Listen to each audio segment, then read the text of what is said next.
Imagine yourself in the dark, dim light flickering. Your breath slows as your mind starts whispering, someone is out there. The air is thick, damp, pressed against your skin. You're not asleep, not yet. Some stories aren't made for sleep. They simmer quietly like secrets in an iron pot, bubbling, rising until they spill over. What you'll hear isn't fiction, it's history, and history has teeth. Every era has its favorite punishment. The Ottomans had their filth-filled barrels.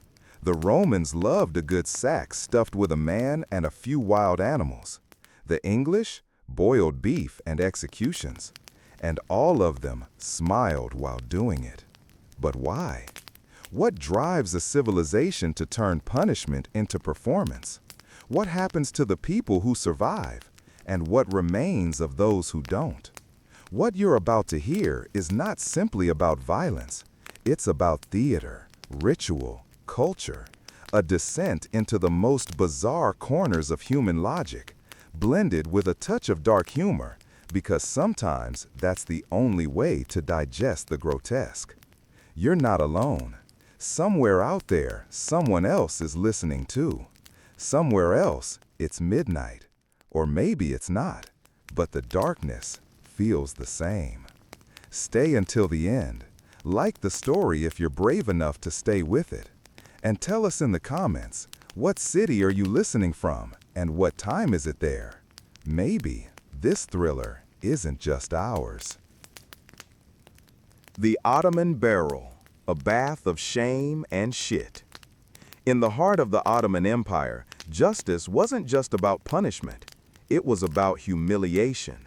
It was about memory, about ensuring that even the scent of shame lingered long after the crime. And sometimes it was about shit. There was a method, refined, practiced, methodical, reserved for petty thieves, repeat offenders, and anyone who had the poor fortune of being caught stealing a loaf of bread from the wrong merchant. The punishment was not death. That would be too merciful. It was spectacle. Imagine this: a large wooden barrel, stained with age, hollowed and reinforced. At the bottom, excrement, fresh, still warm, collected generously from the city's latrines. It wasn't just for volume, it was for aroma. They said it worked better when it steamed. The condemned was stripped down, arms bound, and forced into the barrel, neck up. The rest of the body submerged in human waste. Carted through the crowded markets, the same markets he once stole from. Pulled slowly by a donkey, followed by children, adults, the elderly, all watching, all laughing. But the worst part was not the ride. At a designated moment, often near the busiest square, the guards would stop. A man in uniform, serious as scripture, would read out the charges, then pause. Down. The prisoner at that moment had to submerge his head. Down, into the shit. Down, into the collective judgment of society. He would emerge moments later, gasping, gagging, covered. No longer a man, just an example. There are records of one man, a former baker, who endured the barrel 3 times. They say he began talking to the flies, naming them, smiling. By the end, he swore they were his only loyal customers. And here's the twist. This punishment wasn't about breaking bones. It was about breaking identity, turning a person into a symbol. Don't steal, the people would whisper, or you'll ride the barrel. The punishment vanished with time. Hygiene improved. Cities modernized. But ask any old historian of Istanbul, and they might still flinch at the mention of the barrel, because history remembers what it smells. Would you prefer the gallows or the barrel? That's not a rhetorical question. Let's keep going. The boiled meat diet of the doomed. It always starts with the meat. In 17th century England, there was a curious detail in the way condemned prisoners were treated before execution. A detail so consistent and deliberate that some began to wonder if it held deeper meaning. A final kindness, a twisted ritual, or something practical. Those sentenced to death, be it by hanging, beheading, burning, or worse, were granted meals in the final days of their lives. Not extravagant feasts, not luxurious wines, but something strangely specific: boiled meat. No spices, no vegetables, no salt. Just meat. Boiled, soft, gray, bland, lifeless, much like the men who consumed it. It started as custom in Newgate Prison and quickly spread across others. Beef or mutton, depending on the budget and the prisoner's class. Always boiled, never fried, never grilled, and always served without ceremony.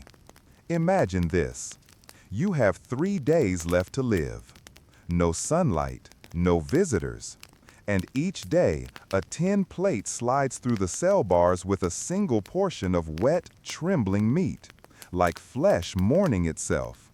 A slop of protein, a final act of feeding.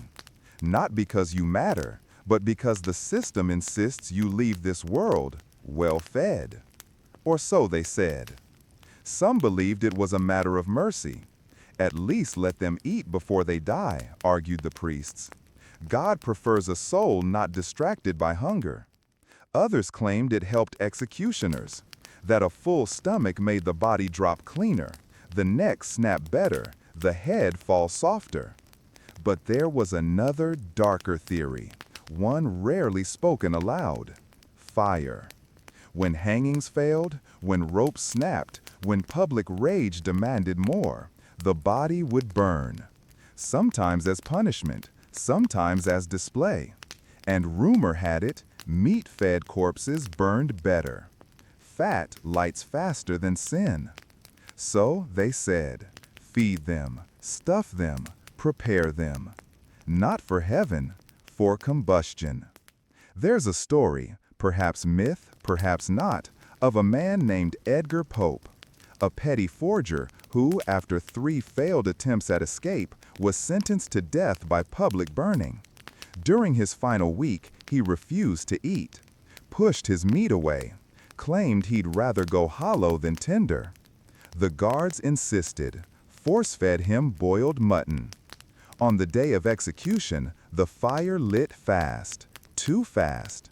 Some say the crowd gasped, others say they laughed.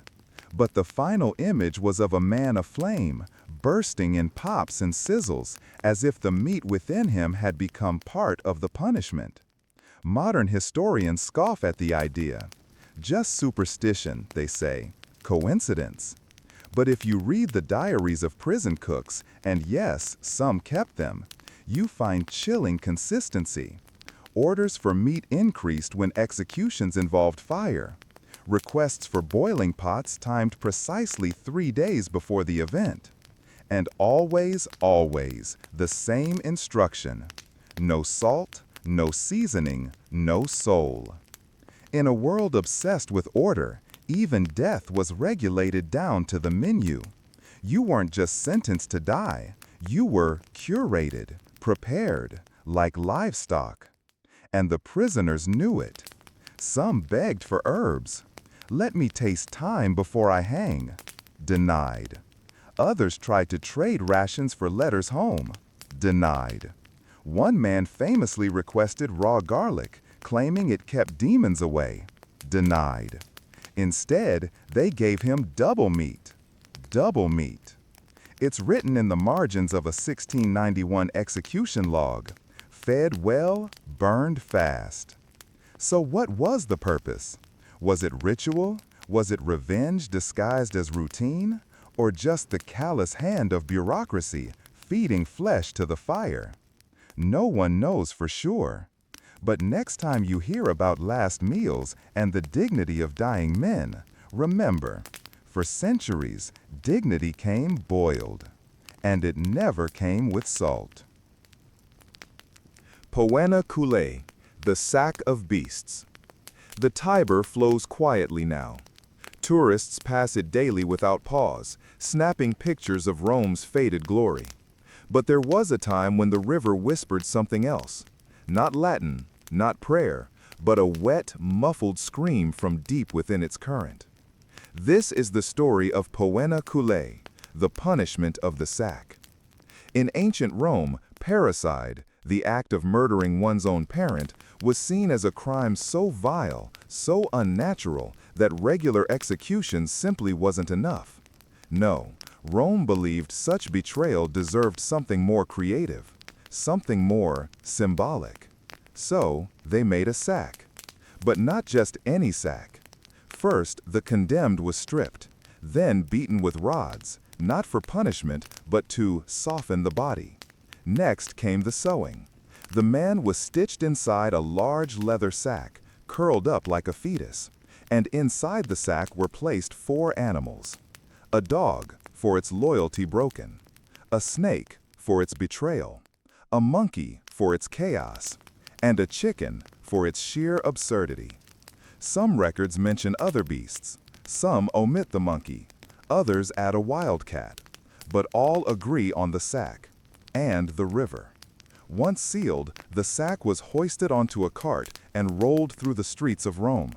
Crowds would watch, some in silence, some throwing stones. But no one laughed, because poena culae wasn't theater. It was warning. At the river's edge, the sack was tipped in. No last words, no prayers, just a splash. The leather bulged, twitched. Sometimes it ripped from the inside. Sometimes the chicken pecked its way out.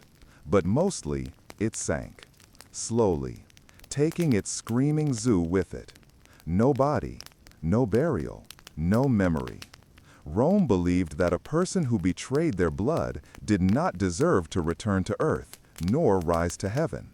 They would drown in confusion, in a sack of frantic, furious nature. A symbolic undoing of the soul. But, like all rituals, it evolved. There are stories of prisoners pleading, "Let me face the lions instead." Denied. Others tried to bribe guards to remove the monkey, apparently the most aggressive passenger. One man, it said, offered his family fortune just to replace the snake with a lizard. He died in the sack. The animals were not chosen for pain. They were chosen for chaos. The dog barked. The snake hissed. The monkey scratched. And the man inside? He begged. This was not justice by blade or fire.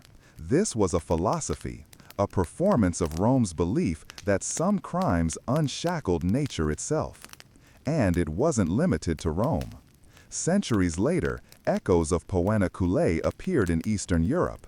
Peasants throwing a killer into a bag with pigs and rocks. The sack became folklore, a bogeyman threat. Do not harm your father, mothers warned, or the beasts will ride with you. Even today, legal scholars study poena culae not just for its brutality, but for its surreal design.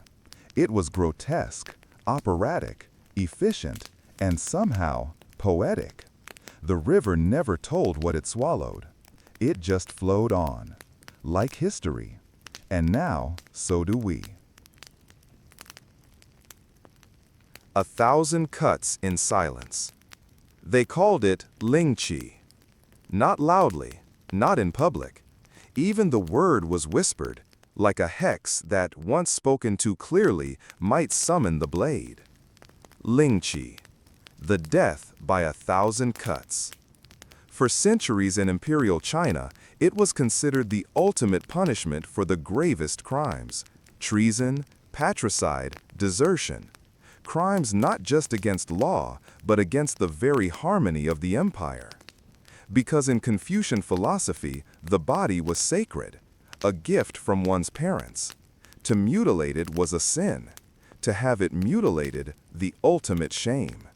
And so lingqi became more than execution. It was erasure. But let's be clear, this was not 1,000 cuts all at once. It was measured, deliberate, and choreographed like a slow, terrible dance. The condemned was tied to a wooden frame, standing or kneeling in a public square. A crowd would gather, not out of bloodlust, but ritual obligation. There were rules, there was order, there was a script. The executioner began. First, he would slice the flesh from the chest, then the arms, then the thighs, then the calves. Each cut shallow, each wound spaced, each pause long enough to let the pain settle in. The goal was not to kill quickly. The goal was to keep the criminal conscious, for hours, sometimes longer, to make them feel every failure, every betrayal as it was peeled from their bones. There are records, archived meticulously by imperial scribes, detailing how many cuts each prisoner received before losing consciousness. Some didn't make it past 30. Others endured 200. The record? Unverified, but said to be 362. And still breathing. Why? Because the true ending came only when ordered. Only when the emperor, through decree or proxy, allowed the mercy stroke, the final blow to the heart or throat. Until then, the criminal lived through every second of being undone. But lingqi wasn't just physical. It extended to the afterlife. The dismembered body was denied burial. The soul, fragmented by pain, was believed to wander, unanchored, unloved, unwanted. Even family members of the condemned suffered. Some were stripped of titles, some exiled, others, in rare cruelty, forced to watch. There is one chilling tale. A man named Wei Sun, accused of conspiracy against the court, was sentenced to lingqi. His son, aged 14, begged the court to spare him. He knelt for 3 days outside the palace gates. On the 4th, he was invited to the square. They made him watch. He screamed after the 3rd cut, vomited after the 7th, fainted after the 15th. The executioner never paused. And yet, despite all its horror, lingqi was legal until 1905. It was photographed, witnessed by foreigners, recorded in journals, cataloged like a science.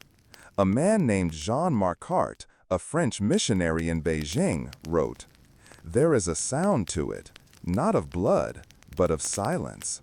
The crowd does not cheer, it does not gasp. It breathes together, like watching the sea pull someone under, and no one dives in." In modern China, lingqi is not taught in schools. It's not found in museums. But the memory lingers in old words, in the shade of old courtyards, in dusty legal scrolls with red fingerprints near the margins, and in language itself. Today, Chinese still use the idiom, "death by 1,000 cuts," to describe slow, painful loss, in business, in politics, in love. They have forgotten the scaffold, but not the sensation. Rats behind the mask, the French cage of panic. France, 15th century. The Renaissance is blooming in the South. Art, literature, thought, all flourishing like well-tended gardens. But up north, in the dungeons of royal justice, the human imagination is blooming differently. They called it Le Masque de Fer, but it wasn't made of iron. It was a cage.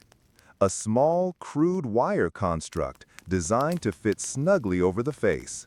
Not to protect, not to restrain, but to trap. Not air, not madness, a rat. The setup was as perverse as it was precise. The prisoner, typically accused of treason, espionage, or blasphemy, was strapped upright in a cold stone room. Chains at the wrists, leather around the neck. Not to stop them from moving, but to keep them still. A metal cage was affixed to their head, front-facing, open-ended. Inside, a hungry rat. At first, nothing happened.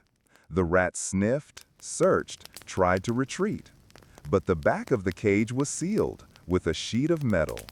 Then the ritual began. A brazier was lit.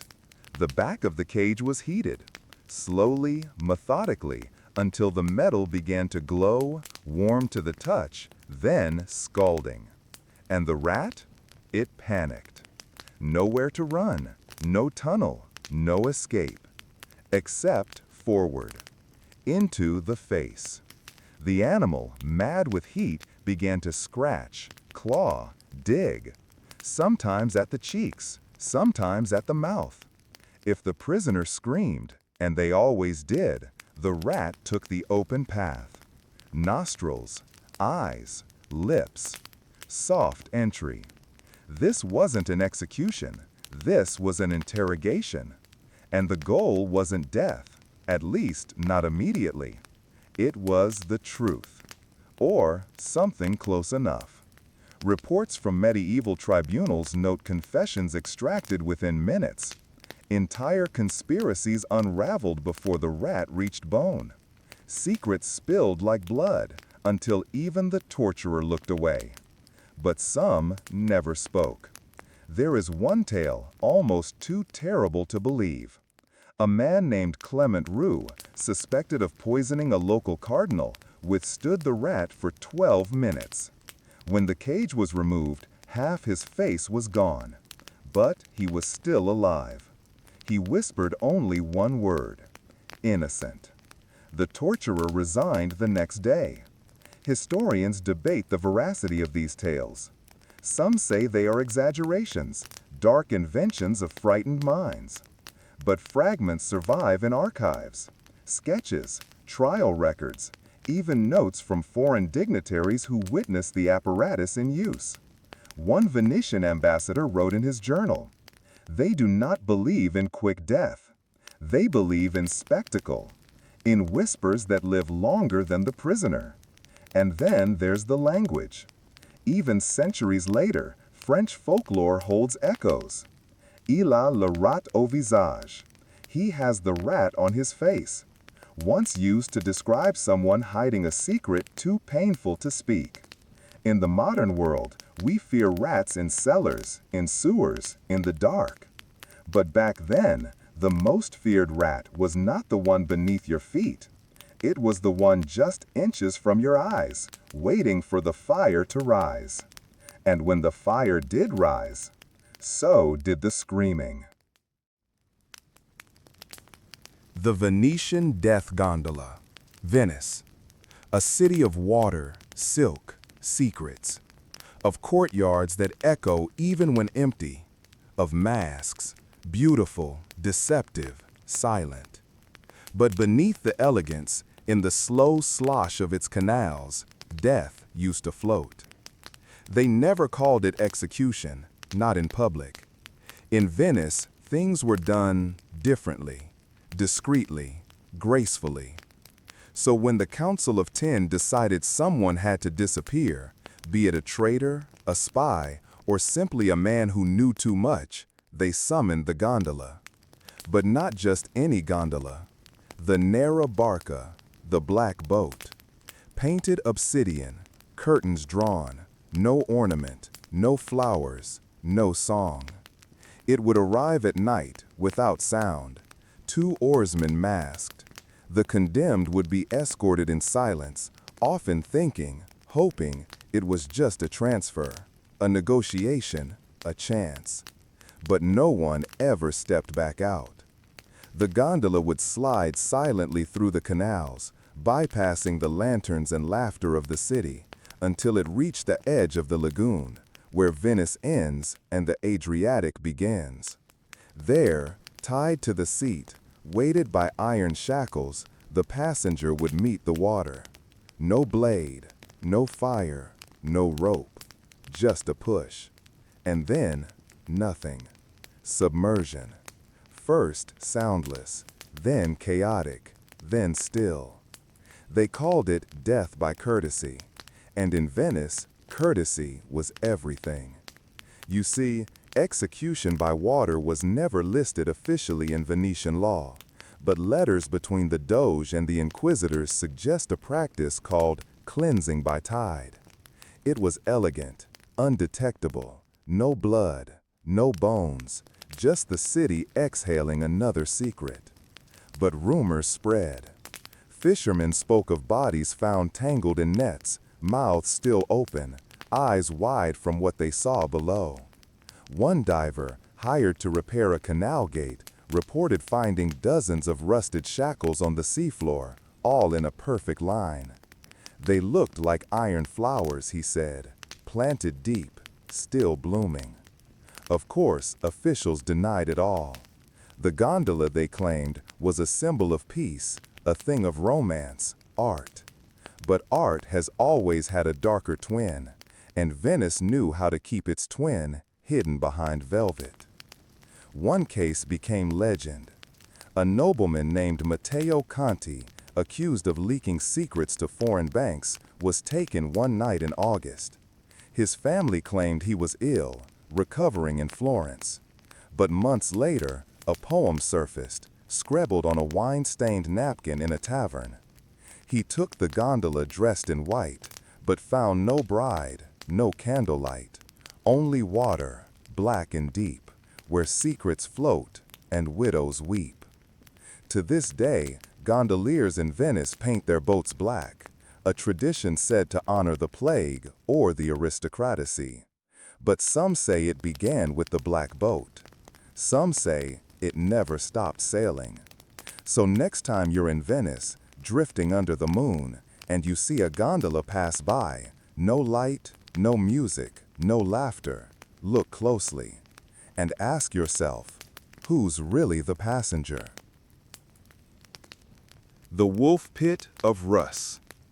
The winters of old Rus were not merely cold, they were biblical. Snow swallowed whole villages. Wolves prowled in packs the size of militias. And the laws, brutal, simple, unflinching, were often dictated not by scrolls, but by survival. In those times, when kings sat on thrones carved from ice and oaths froze in the air before landing, there was a punishment reserved for the worst: zradniki, traitors, oath-breakers, and deserters.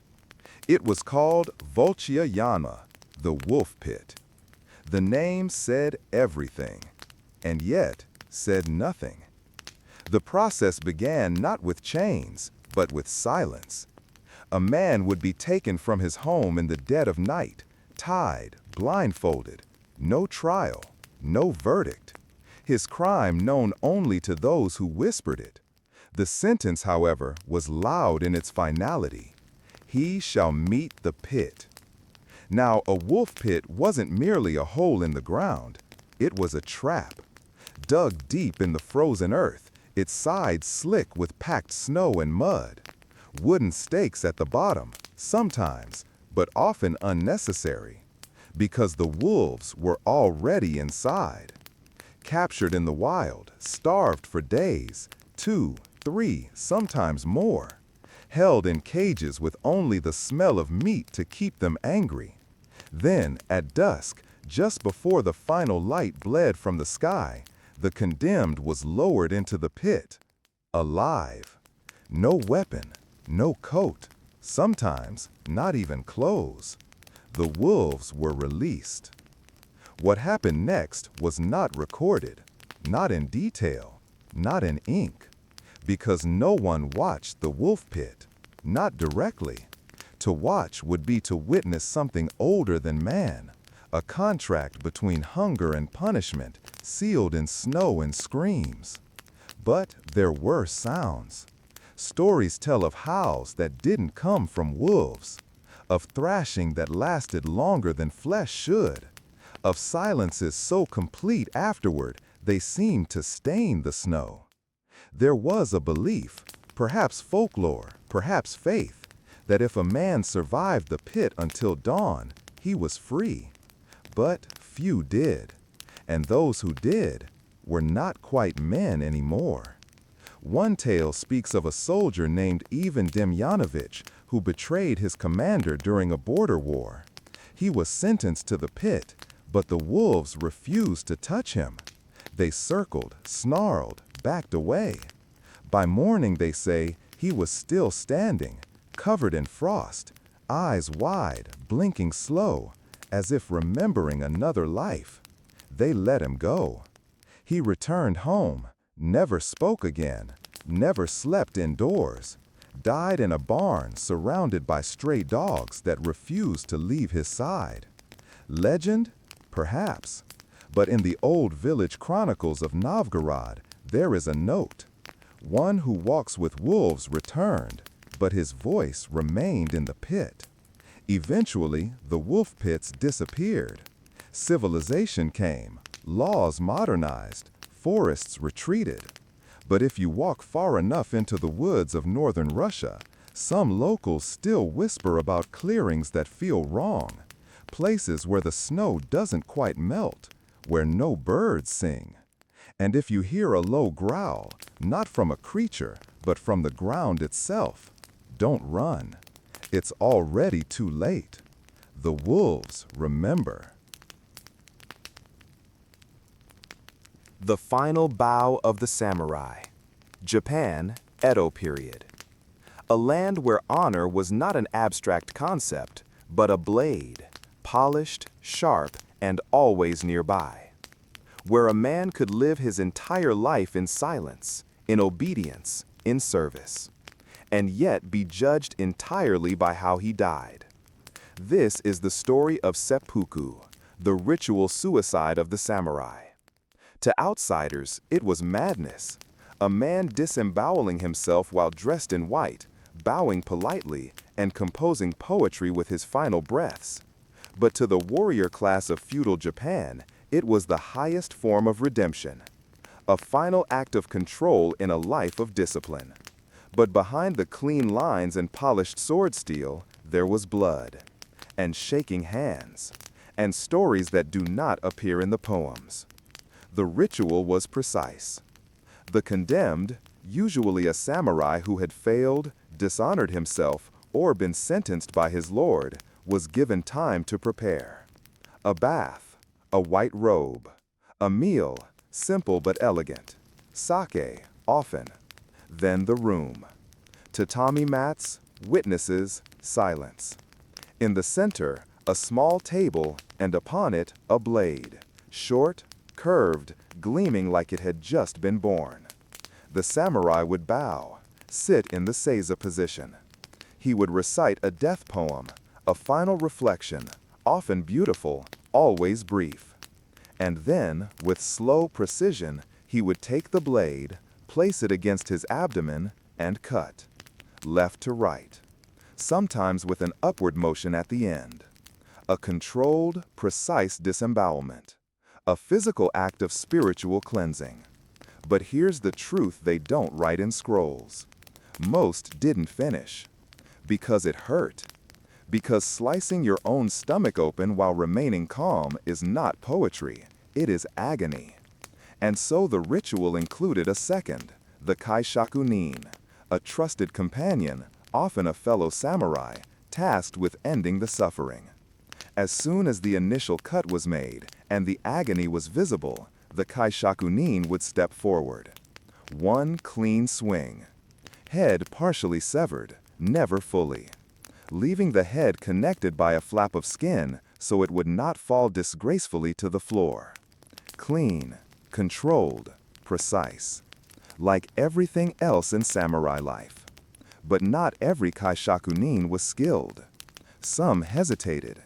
Some missed. Some swung too late or too soon. There are stories of samurai screaming as their heads were hacked at by a trembling friend.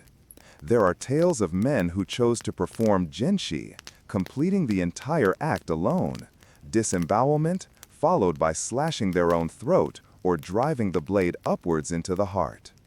One man, Tsukahara Kenzo, wrote in his final poem, "Even in failure, I cut clean." He did. They say he completed the full seppuku without the aid of a second. They say his blade never trembled. They say his blood soaked the mats in the shape of a chrysanthemum. Was it honor? Was it madness? Or just the only ending that made sense to a man who had been trained to see shame as worse than death? By the late 19th century, seppuku was outlawed. But echoes remain. The ritual lives on in literature, in cinema, in whispered admiration for those who died properly. It lives in metaphors, in corporate collapses referred to as economic seppuku, in journalists using the word casually, forgetting its blood. But the truth? The truth sat on a mat, wearing white, reciting poetry, holding a blade that gleamed like it had just been born, and ended like it was never meant to be sheathed. The elephant's footstep. India, ancient, resplendent, alive with spices, music, empires that stretched like the sun across the subcontinent. And beneath the golden palaces, under the carved arches and domed skies, justice waited. Heavy, patient, gray-skinned. Its name? Gaja, the elephant. To many, elephants were sacred, vessels of gods, symbols of wisdom, patience, royalty. But to others, criminals, rebels, the condemned, they were instruments of execution. Gaja, death by elephant, was one of the oldest and most feared punishments in South Asia. Not because it was fast, but because it wasn't. The condemned was led barefoot into the execution yard. Bound sometimes, sometimes not, often dressed in rags or nothing at all. Crowds gathered, the royal court watched. Sometimes the king himself would attend, seated under a silk canopy, sipping sherbet as justice marched forward. And then the elephant entered. Decorated, adorned, trained. Yes, trained. These were not wild beasts, these were executioners. Intelligent, obedient, ruthless when commanded. With a signal, a tap of the mahout's rod, a whispered phrase, the elephant would raise its leg. And pause. That pause was everything. It made the crowd silent. It made the condemned shiver. It made the moment stretch unbearably before gravity and fate slammed downward. The first crack was often the legs. One, then the other. The elephant didn't kill immediately. That would be a mercy. Instead, it crushed limbs, not skulls. Ribs, not hearts. Spines, not heads. Sometimes the execution lasted hours. Mahouts were trained to extend suffering, to let the elephant place just enough weight to shatter, not kill. To press the chest until it caved like a rotting fruit, then lift its foot again, as if waiting for permission to finish. There were stories, half myth, half record, of elephants tearing criminals apart. Not with teeth, but with trunks. One hand, one leg, pulled, separated, flung. And then came the final step. The foot. Centered, calm, down. Some kings demanded specific patterns. Crush the arms first, leave the skull for last. One emperor, it said, ordered the elephant to roll the body beneath its belly, pressing the life out of it like grinding flour. It wasn't about cruelty, it was about control. An emperor who could kill with elephants showed power not just over man, but over nature. Foreigners were stunned. Marco Polo wrote of it. British colonists, centuries later, recorded their horror in stiff prose. The beast obeys as though it were a hangman in uniform. But it wasn't all rage. There's one account, quiet, strange, of a prisoner who bowed to the elephant before the execution. The elephant lowered its trunk, touched his head, and refused to kill. 3 times the mahout commanded. 3 times the elephant backed away. Eventually, the king pardoned the man. "Any beast that shows mercy when we do not," he said, "has earned the right to speak to the gods." That elephant was never used again. It lived the rest of its life in the palace gardens, fed fruit and bathed in rosewater. They called it Naya, justice. By the 19th century, such executions had faded, replaced by rope, bullet, bureaucracy. But in rural folklore, the footstep remains. A shadow, a thunder, a lesson carved not in ink, but in dust and bone. The blood eagle. Scandinavia. Cold, clean, cruel. Where the sky burns with auroras and the ground remembers every scream that froze before it reached the clouds. The Norse had many gods, many laws, and many swords. But there was one punishment, whispered, disputed, feared, that stood above the rest. They called it the blood eagle. It's difficult to say what's true. Historians argue, scholars scoff, but the sagas remember, and the sagas have longer teeth than any scroll.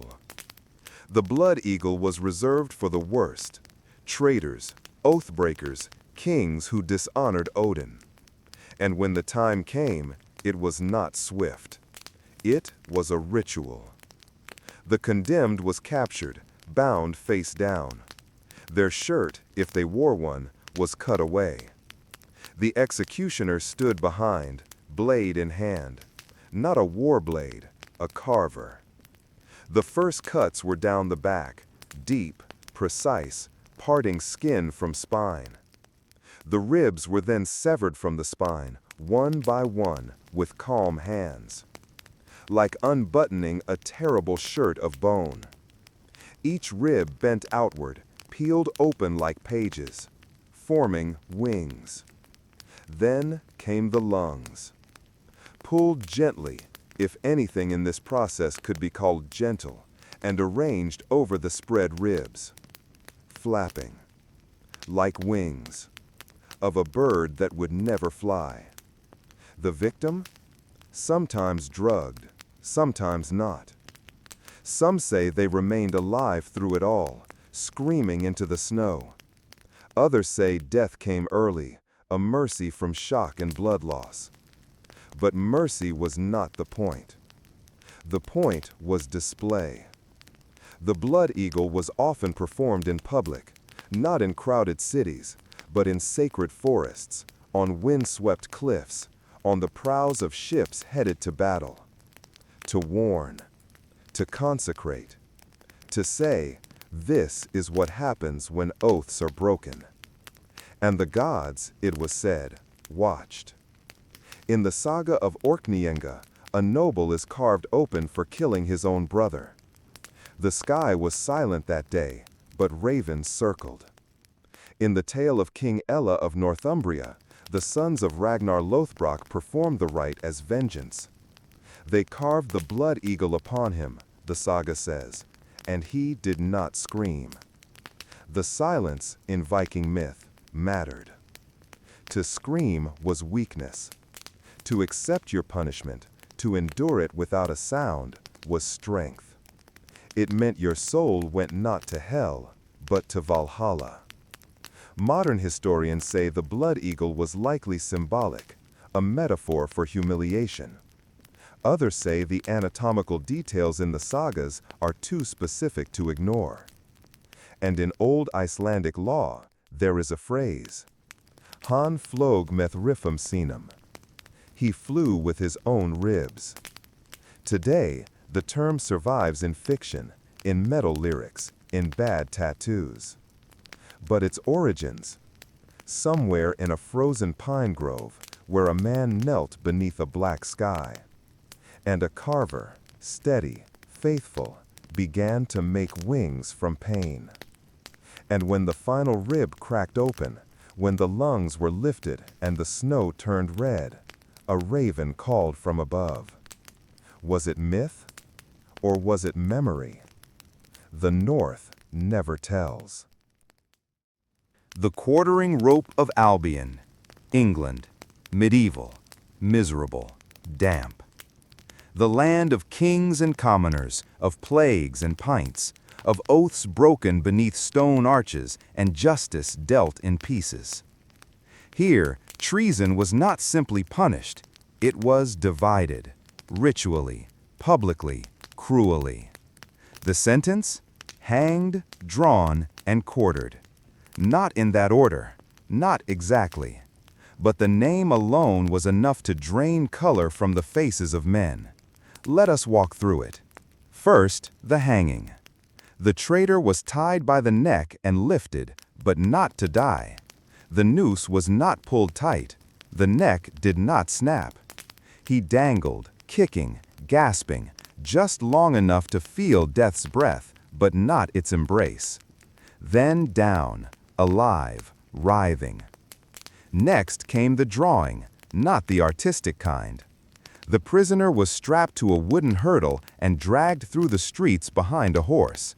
Face down, mouth open, bones bouncing against stone.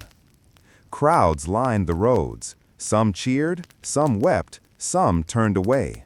But none forgot. At the gallows, the final act began. First, the disembowelment. The executioner, practiced and calm, sliced the belly open. The intestines were pulled out slowly, looped like ropes, often still warm. Sometimes, depending on the crowd, the organs were set on fire while the prisoner still watched, if he was still conscious. Then came the castration, a gesture of complete symbolic defeat. Then, the heart. There are reports of hearts still beating when held up to the crowd. The executioner would shout, "Behold the heart of a traitor!" And then, finally, the quartering. The body, now a shell, was tied to 4 horses. Each limb pulled in a different direction, a whistle, a lash, and rip. Not always cleanly. Sometimes a leg would dangle, half detached.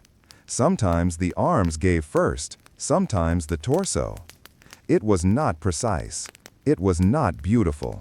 But it was spectacle. And it was always public. Parts of the body were salted and sent across the kingdom, displayed on gates, walls, bridges, to warn. This is what becomes of treachery. The most famous case? Guy Fawkes, the face behind the failed gunpowder plot. He was sentenced to be hanged, drawn, and quartered, but he jumped from the scaffold and broke his neck. They still quartered him, posthumously, because the ritual mattered more than the man. In Old English courts, the phrase was cold and legal. You shall be drawn to the place of execution, hanged by the neck, but not till you are dead. Your bowels to be taken out and burned before you. Your head severed from your body divided into 4 parts. The honey boat of Persia. The Persian Empire. A land of gardens and geometry, poetry and power, where kings fought in verses and punishments were crafted like epic stanzas. And among those punishments, one stood sticky, slow, and unspeakably vile. Its name? Scaphism. But the Persians called it something else. They didn't need a word. They had the image. A boat, a man, and too much honey. Let's begin. A criminal, usually a traitor or blasphemer, was sentenced not to death, but to decay. Alive. 2 narrow canoes or wooden shells, hollowed like coffins, were brought forth. The prisoner was stripped naked and placed inside one half, then covered with the second, so only the head, hands, and feet remained exposed. Then came the milk and the honey. First, the face was smeared, eyes, mouth, ears, nose. Every orifice glazed until the air itself turned sickly sweet. Then the limbs, thick strokes of honey brushed on like ceremonial paint. Then the forced feeding began. Milk and honey by the jug poured down the prisoner's throat. He gagged, he drank, he bloated. The digestive system revolted, diarrhea followed, and with it, the scent. Flies came first, then ants, then beetles, then maggots. Each day more honey was applied. Each hour more insects arrived. Some fed on the skin, others burrowed deeper. The man did not die quickly. Sometimes he lasted days, sometimes weeks. Every second, aware. Blind, choked by his own excrement, his flesh devoured from the outside in, his mind floating in and out of delirium. He screamed, no one answered. He begged, no one listened. Because that was the point. Scaphism was not about killing, it was about display. It was about making death a festival of rot, a theater of time, where even the gods averted their gaze. There is one recorded case, Mithridates, a soldier who insulted the king. He lasted 17 days. On the final day, a physician was sent to confirm death. He lifted the top half of the canoe. Inside, the body was no longer human, a buzzing mass, a hive of horror. But the face still moved. His eyes blinked. The executioner wept. Historians debate this story. Some call it exaggeration. Others insist the Persians, masters of ritual and horror, were fully capable of such precision. Even Greek writers like Plutarch recorded scaphism, not with mockery, but with reverence. As if to say, you think your punishments are cruel? Listen. Today, scaphism is forgotten in the West, relegated to footnotes and horror podcasts. But the idea that death can be nurtured, fed, cultivated, still lingers in our nightmares.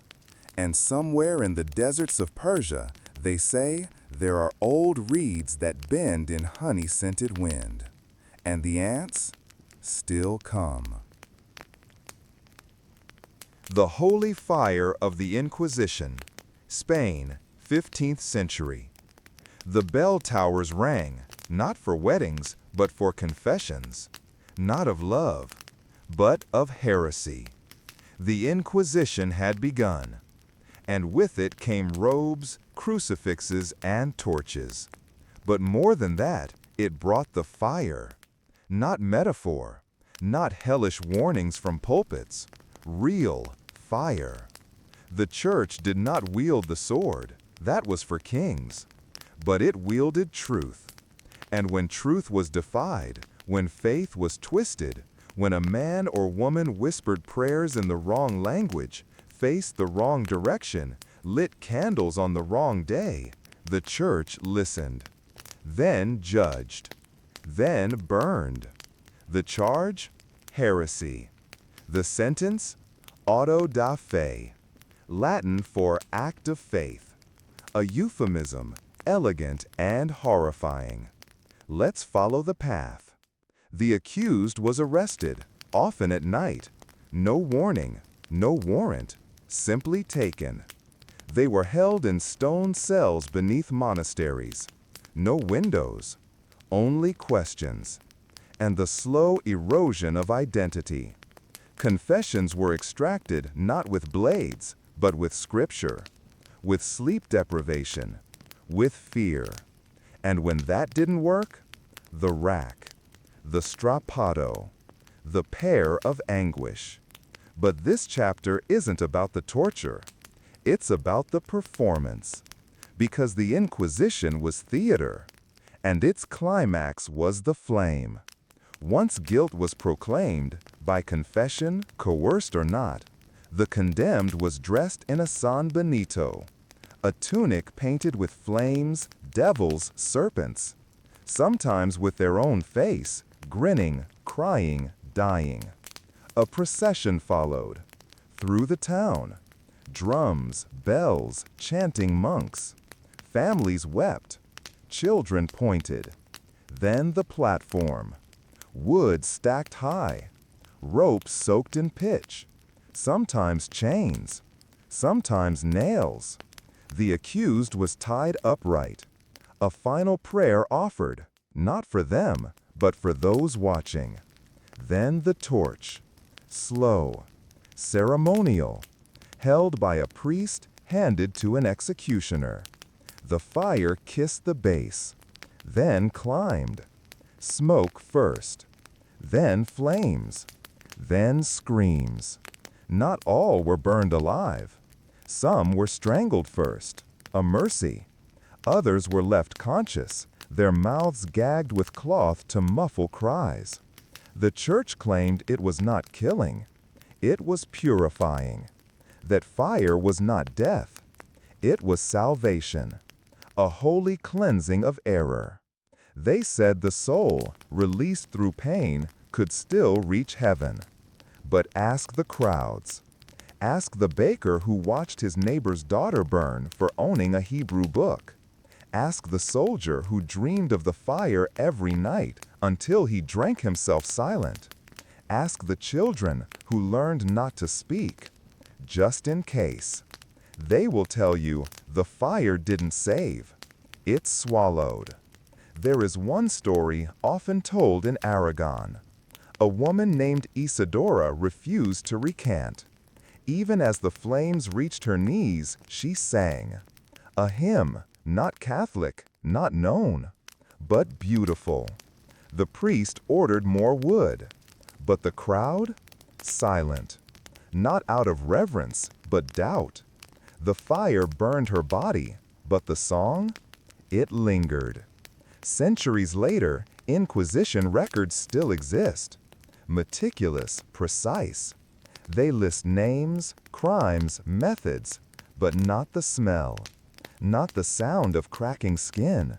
Not the look in a mother's eyes when her son is taken. That part is buried.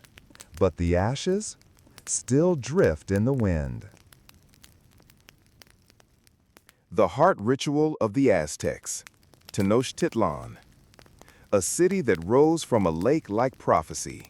Floating temples, streets of stone, markets that stretched like veins through a living god. And at the center, a pyramid. Not of wealth, but of sacrifice. The Aztecs called it the Templo Mayor, and from its summit, they fed the sun. Every civilization fears the dark, but the Aztecs believed they had a contract with it. Their gods demanded blood, not metaphorical, not poetic, real, beating blood. And so, the ritual began. Chosen victims, often prisoners of war, sometimes volunteers, were purified, washed, painted, fed, adorned. They were not thrown like trash, they were honored. To die for the sun was a privilege. At dawn, the drums began, low, slow, rhythmic, echoing off stone, into lungs, into memory. The victim climbed the steps, surrounded by priests in jaguar pelts and eagle feathers, faces painted obsidian black, mouths silent but eyes aflame. At the summit, the altar, a slab of stone polished from countless backs and bellies. The victim lay down, arms and legs held firm by 4 assistants, the Tlamakaski. Then the high priest stepped forward. In hand, the tekpot, the obsidian knife, sharp, black as the void. No speech, no warning. The blade plunged, just below the sternum, straight through muscle and bone. A twist, a pull, and then the heart. Lifted into the air, still beating, if only briefly, offered to the sun, to Huitzilopochtli, god of war and the sun.